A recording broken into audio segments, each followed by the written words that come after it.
Got it? Got it? Good, everybody? All right, whenever you're ready.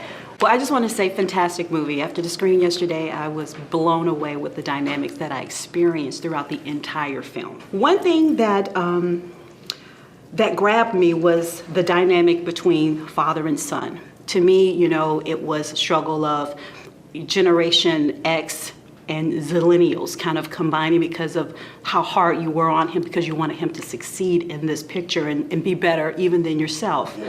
Was that the energy that you were striving for in the movie? Or did it just come across like that? You saw.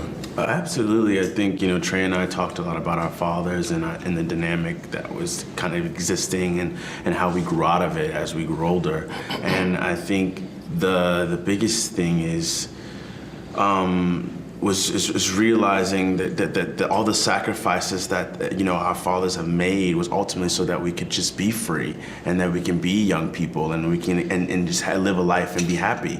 And we were trying to see how do we explore, you know, seeing a young man that has the opportunity to do that, but is still getting the burden and the pressures from his father because he doesn't understand how to communicate to the best of his ability just yet.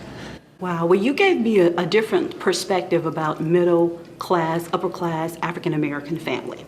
We're so used to the narrative of inner city, gang violence, drugs, but you introduced us to a whole level of, as you call them, people issues. Yeah.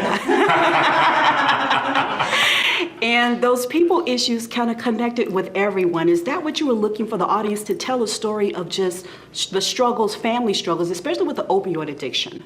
I would say so. I think, you know, we are accustomed to seeing working class black folks just trying to survive. We also see like the Luciuses and the Cookies living high off the hog in this sort of fantastical, fabulous world. But like that middle ground, like so much of us live in this middle ground and we don't get a chance to see those stories put up on screen, right? And so you made fun of me because I said like, we got white people problems, right? But a lot of us do. And like that generational gap that you're talking about, when you're raised with the way like you gotta work twice as hard or 10 times as hard to get just as far, and then you make it to a place where you have some level of comfort, right? Now what are the lessons that you need to pass along to your children? Do you raise them the same way? Is there a way to sort of shift with the times? Because just because something worked for you doesn't mean that you have to replicate it for your children. You gotta kind of move with them, meet them where they are.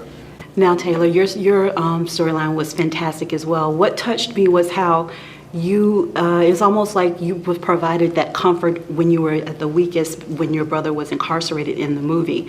How was that playing the part of a young girl finding herself in the middle of all that drama?